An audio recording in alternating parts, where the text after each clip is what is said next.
eu gostaria de falar com os irmãos essa manhã sobre a missão de evangelizar. E para esse fim, eu peço que os irmãos abram comigo, por favor, o Evangelho de Mateus, capítulo 10. Nós estaremos lendo o capítulo 10 de Mateus, do verso 1 ao verso 15. Nesse texto, nós estaremos destacando as pessoas que Deus chama para a evangelização, as oportunidades que Ele nos dá para a evangelização, a mensagem que nós portamos e devemos comunicar a respeito do trabalho da evangelização. Nós teremos aqui também algumas advertências de Jesus quanto à evangelização. O texto de Mateus, capítulo 10, verso 1 ao verso 15, diz assim: Tendo chamado os seus 12 discípulos, deu-lhes Jesus autoridade sobre espíritos imundos para os expelir e para curar toda sorte de doenças e enfermidades. Ora, o nome dos 12 apóstolos são estes: primeiro, Simão, por sobrenome Pedro, e André, seu irmão; Tiago, filho de Zebedeu, e João, seu irmão; Filipe e Bartolomeu; Tomé e Mateus, o publicano; Tiago, filho de Alfeu, e Tadeu; Simão, o zelote, e Judas Iscariotes, que foi quem o traiu. A estes 12 enviou Jesus, dando-lhes as seguintes instruções: Não tomeis rumo aos gentios, nem entreis em cidade de samaritanos, mas de preferência procurai as ovelhas perdidas da casa de Israel. E à medida que seguides, pregai que está próximo o reino dos céus. Curai os enfermos, ressuscitai mortos, purificai leprosos, expeli demônios, de graça recebestes, de graça dai. Não vos provereis de ouro, nem de prata, nem de cobre os vossos cintos, nem de alforge para o caminho, nem de 2 túnicas, nem de sandálias, nem de bordão, porque digno é o trabalhador do seu alimento. E em qualquer cidade ou povoado em que entrardes, indagai quem neles é digno, e aí ficai até vos retirardes. Ao entrardes na casa, saudai-a. Se com efeito a casa for digna, venha sobre ela a vossa paz. Se porém não for, torne para vós outros a vossa paz. Se alguém não vos receber, nem ouvir as vossas palavras, ao sairdes daquela cidade, ou daquela casa, ou daquela cidade, sacudi o pó dos vossos pés. Em verdade vos digo que menos rigor haverá para Sodoma e Gomorra no dia do juízo do que para aquela cidade. O Evangelho de Mateus é um evangelho que tem uma organização muito interessante.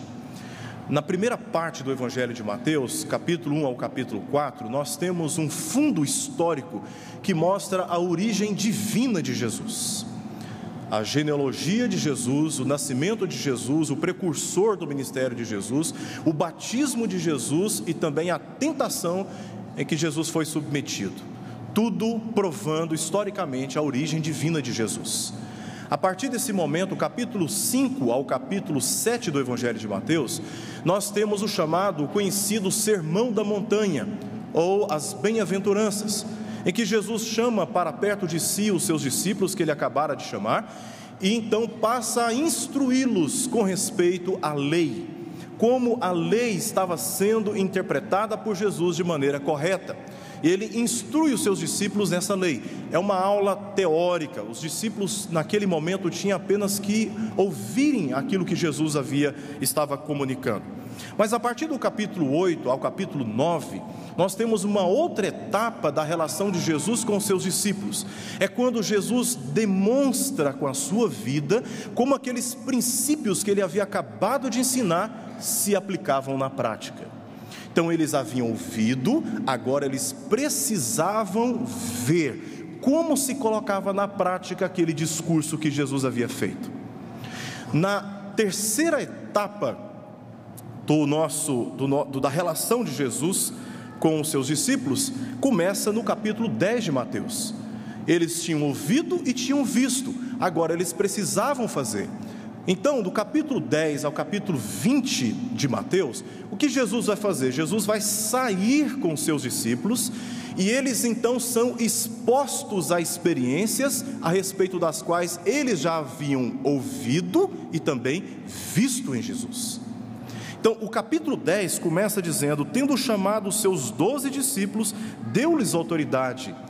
O mesmo sinal, as mesmas exposições que nós enxergamos no ministério de Jesus, agora são vistos no ministério dos discípulos, porque eles estavam debaixo da autoridade de Jesus como representantes direto dele. E é nesse sentido então que eles saem para, como diz o verso 1, expulsar os demônios, exercer autoridade sobre os espíritos imundos, e também para curar toda sorte de doenças e enfermidades. Eles saem acompanhados com estes sinais. E o texto começa no verso 2, expondo para nós quem são então as pessoas que Deus chama para a evangelização. Essa é a primeira questão que eu gostaria de destacar aos irmãos. Nós temos aqui uma lista de 12 homens. Eles são identificados pela palavra apóstolo, que é a primeira menção no Evangelho de Mateus para esses enviados. Eles são chamados de apóstolos, porque foram enviados diretamente por Jesus. Nós temos na lista, primeiramente, 4 pescadores, homens simples, considerados ignorantes na época.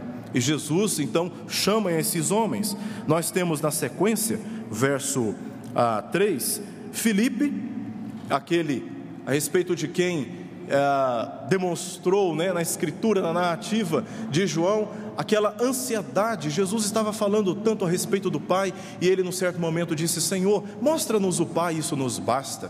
E Jesus, perplexo então, respondeu: como dizes tu, mostra-nos o Pai, e isso nos basta? Quem vê a mim, vê o Pai. E ele termina dizendo: crê pelo menos por causa das mesmas obras. Filipe era aquele discípulo um pouco ansioso, e ele está aqui no meio do grupo dos apóstolos. Bartolomeu não se tem muita informação a respeito dele. João vai identificá-lo como Natanael, aquele que ironicamente disse, pode vir. Filipe havia dito para Natanael: olha, eu encontrei aquele a respeito de quem os profetas haviam indicado, Jesus, o Nazareno, o Cristo.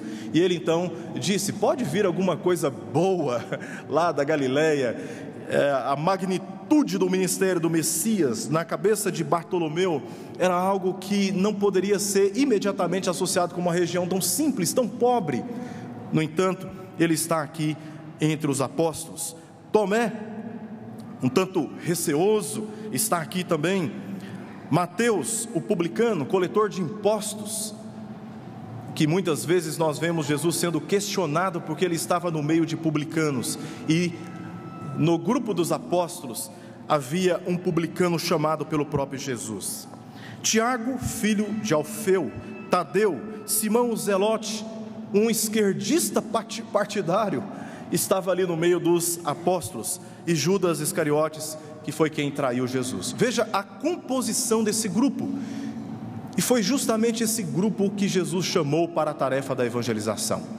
Pessoas simples, pessoas complicadas, as distâncias culturais, filosóficas, socioeconômicas entre eles eram distâncias muito grandes. No entanto, eles haviam sido chamados por Jesus e viveram em unidade diante desse propósito por causa do chamado de Jesus. Não há distinção. Não há distinção daqueles homens quanto diante do chamado de Jesus para nós. Não que nós podemos nos equiparar com o ministério dos apóstolos, de maneira alguma, mas é que Deus chama pessoas sem aqueles protocolos da religiosidade judaica. Esperava-se que esses homens pudessem ser homens muito sábios, mas na verdade eles não eram esses homens tão sábios assim. Certa vez, Pedro, no seu discurso, no seu testemunho a respeito de Jesus, eles perguntaram para si mesmos: não era esse aquele pescador que estava andando com Jesus? Ignorante, inculto, iletrado. E ele estava ali cheio de sabedoria, porque quem dá essa capacidade é o Senhor. essa capacidade para evangelizar, para comunicar as verdades a respeito do reino de Deus, não vem de nós mesmos, vem do Senhor. E a disposição que nós vemos nesses homens que deixaram tudo para seguirem Jesus, é a mesma disposição que precisa haver no nosso coração. O Senhor nos chama para a evangelização, e nós precisamos, à semelhança desses homens, independente da nossa cultura, independente da nossa diferença, das nossas diferentes classificações socioeconômicas, indiferentemente da nossa constituição acadêmica, dos nossos títulos, se nós ouvirmos o chamado do Senhor, nós precisamos obedecer o chamado do Senhor e nos colocarmos à disposição para a evangelização. Esses homens são homens simples, assim como todos nós. Segundo, o texto também nos fala sobre as oportunidades da evangelização. O verso 3, Jesus deu uma instrução, dizendo que eles não deveriam tomar rumo aos gentios e nem entrar em cidade de samaritanos. Essa era uma questão estratégica e temporal de Jesus. Estratégica porque, segundo a promessa, a salvação viria entre os gentios primeiramente. Paulo em Romanos capítulo 1, verso 16 diz que ele não se envergonhava do evangelho, porque era o poder de Deus para a salvação de todo aquele que crê, primeiro do judeu, depois do grego. A consideração de Jesus aqui era uma consideração profética. Não que Jesus estava excluindo do plano redentivo os gentios, porque nós vamos ver depois no ministério de Jesus e também em outros textos das Escrituras, que esse ministério iniciado entre os judeus, ali da região da Galileia, ele se expande para o meio dos gentios. O próprio apóstolo Paulo fora levantado por Deus, chamado por Jesus para exercer o ministério entre os gentios. Jesus não está aqui excluindo os gentios no plano de redenção.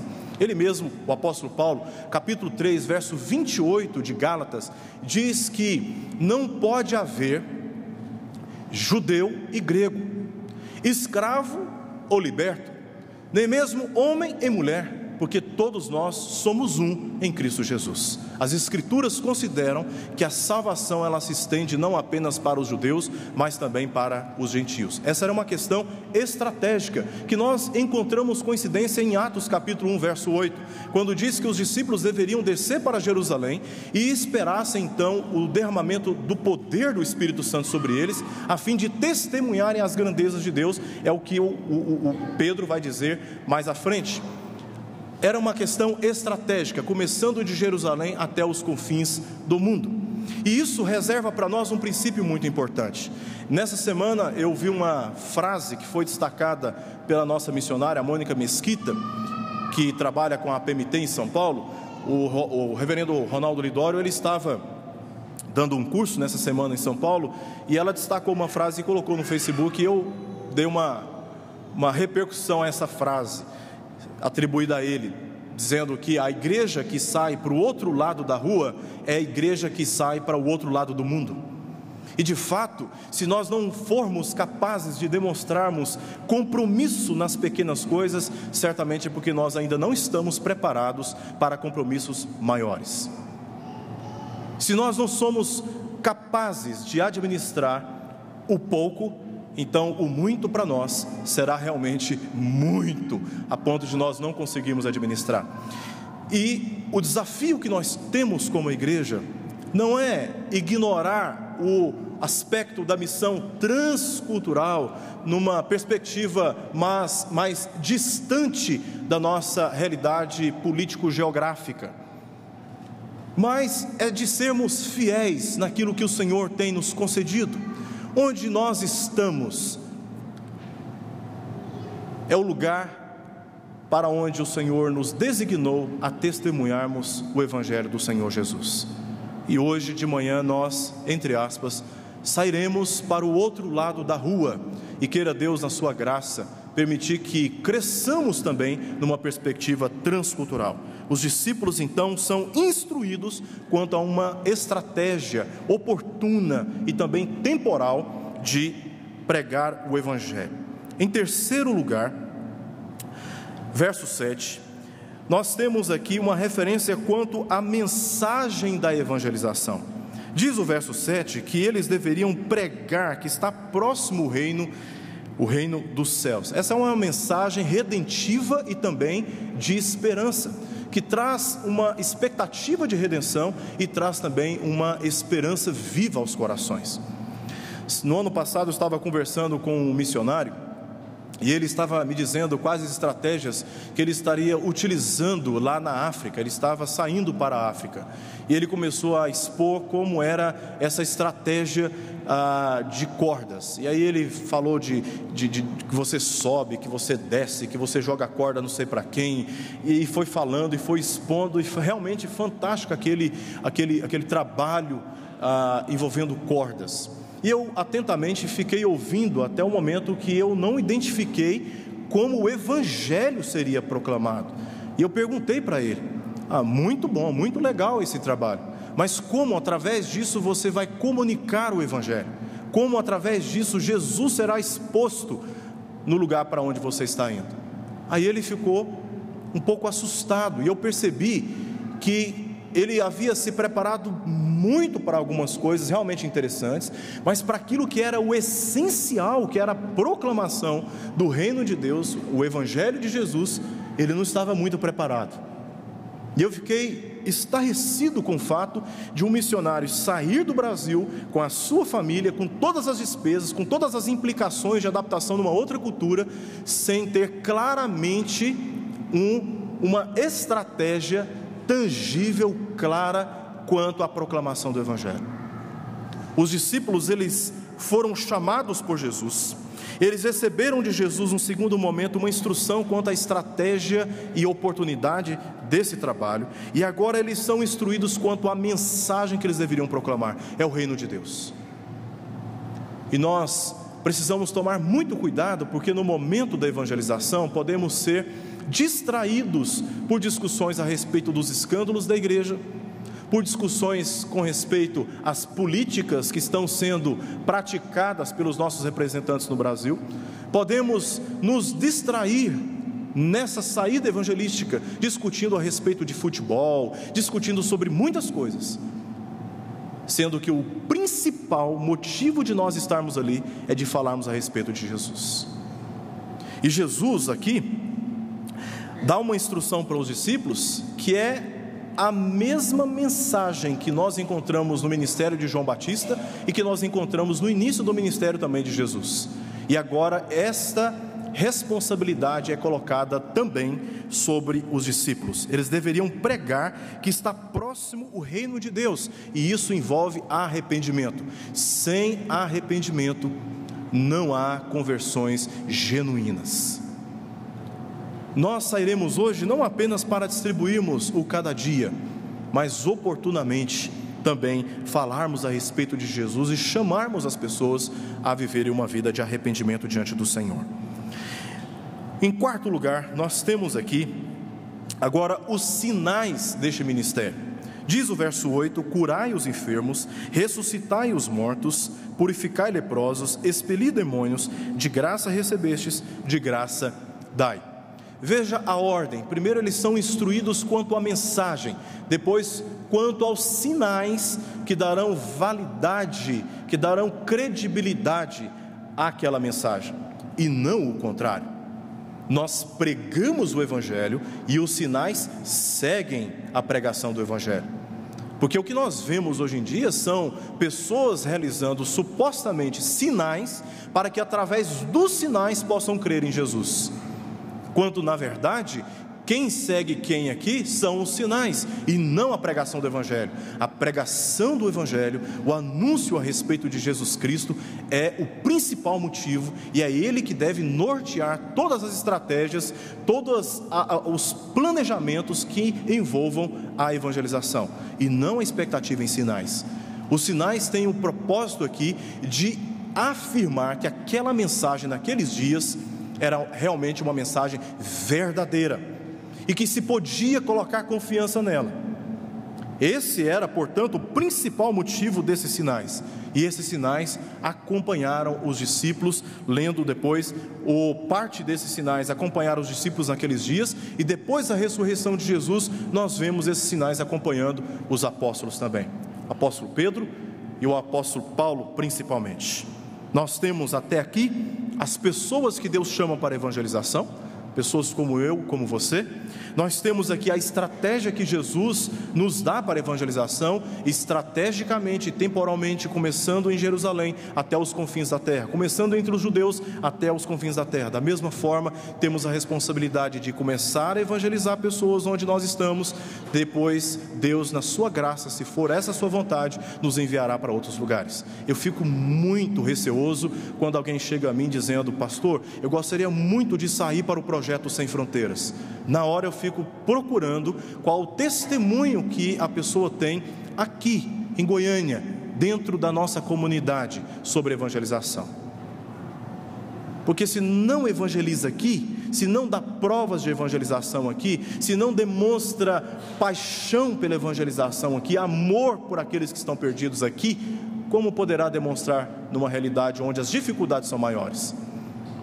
E Jesus dá estrategicamente aqui a instrução quanto à oportunidade de evangelização. Em terceiro lugar, eles são instruídos quanto aos sinais que haveriam de acompanhar o seu ministério. E por fim, verso 9 ao verso 15, nós temos algumas advertências de Jesus quanto à evangelização. E a primeira advertência está no verso 9 ao verso 11, quando ele diz assim: não vos provereis de ouro, nem de prata, nem de cobre nos vossos cintos, nem de alforje para o caminho, nem de 2 túnicas, nem de sandálias, nem de bordão, porque digno é o trabalhador do seu alimento. E em qualquer cidade ou povoado em que entrardes, indagai quem neles é digno, e aí ficai até vos retirardes.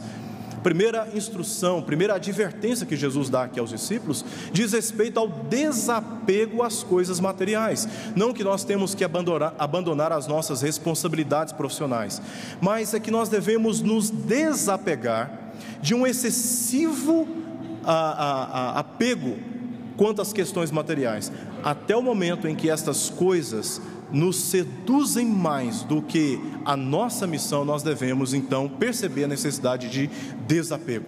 Eles não deveriam levar absolutamente nada que pudesse servir de peso excessivo para as suas necessidades. Lucas capítulo 22, verso 37, nos diz que depois que Jesus enviou os discípulos e eles retornaram, Jesus perguntou a eles: quando vos enviou, faltou-vos alguma coisa? Nada, disseram eles. O princípio que está escondido nessa instrução de Jesus é que eles deveriam confiar na providência que haveria de vir dele mesmo. No final do Evangelho de Mateus, capítulo 28, quando ele designa aqueles discípulos para a tarefa de fazer discípulos, ele encerra sua fala dizendo: e eis que estarei convosco todos os dias até a consumação do século. Essa é uma tarefa que ninguém deve fazer confiado em si mesmo, ou confiado na sua estrutura familiar, pessoal, financeira. Essa é uma tarefa que só pode ser realizada debaixo da dependência do Senhor Jesus. É Ele quem conduz os nossos passos, é Ele quem nos guia, e é Ele quem providencia tudo para as nossas necessidades. Nesse sentido, o que diz Mateus capítulo 6, a parte de todas aquelas ansiedades que são típicas dos gentios, porque não confiam em Deus, é que nós devemos buscar em primeiro lugar o seu reino e a sua justiça, e todas as coisas vos serão acrescentadas. Então nós saímos para a evangelização não confiados em nós mesmos ou naquilo que temos para oferecer, mas confiados sobretudo naquele que nos enviou. Esse é o princípio que Jesus dá, é a primeira advertência que ele dá aos discípulos. A segunda advertência que ele dá aos seus discípulos está no verso 12 ao verso 14. Nem todos haverão de crer.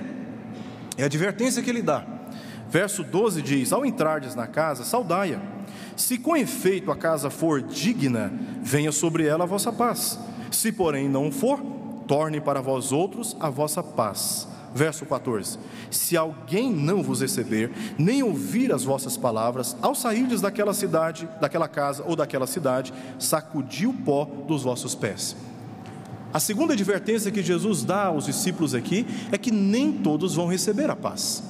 E de fato, ao proclamar o Evangelho, como diz a narrativa de Marcos, capítulo 16, verso 15 e verso 16, diz que nós devemos ir e pregar o Evangelho a toda criatura.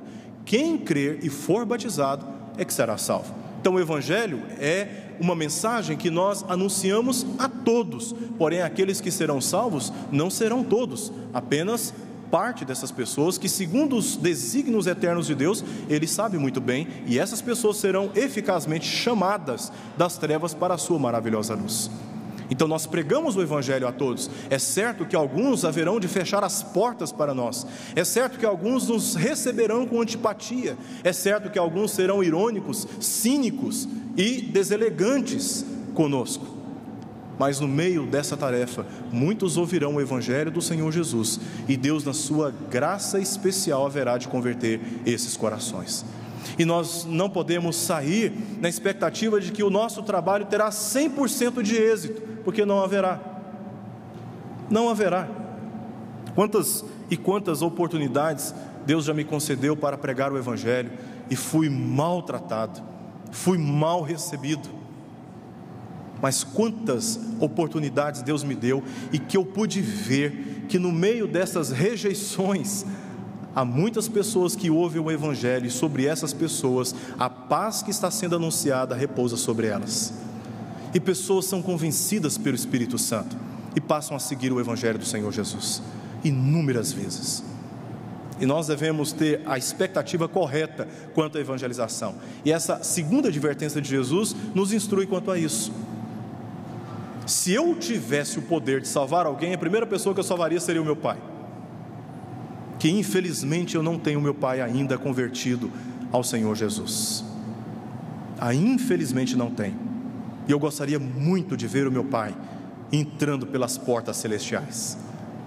E eu ainda tenho esperança de que isso possa acontecer. Mas eu sei que isso não depende de mim, depende do Senhor. O que depende de mim e o que depende de nós é pregar o Evangelho, e aqueles a quem Deus tem um plano de salvar, sobre esses, a paz que nós estamos anunciando com Deus, que a paz ela é um princípio de relacionamento, essa paz virá sobre essas pessoas. Então saiamos com a expectativa certa. E por fim, Jesus encerra dando aos discípulos uma terceira advertência. Verso 15, é que a evangelização ela precede o juízo. Nós estamos vivendo em dias em que o Evangelho está sendo anunciado também por causa de um juízo que é iminente, e que não é possível você desviar-se desse juízo que vem. Em verdade vos digo que menos rigor haverá para Sodoma e Gomorra no dia do juízo do que para aquela cidade. Então o que nós anunciamos, porque o rei do reino está sendo revelado, o reino está próximo, que é o estabelecimento pleno e definitivo do governo de Deus sobre a terra. Esse juízo vem, e ele vem para separar aqueles que são de Deus e aqueles que não são de Deus. E a pregação do Evangelho, ela tem o poder de advertir essa geração quanto ao juízo que está chegando. Isso deve gerar temor nos corações, tanto daqueles que estão anunciando o Evangelho, quanto daqueles que estão recebendo o Evangelho.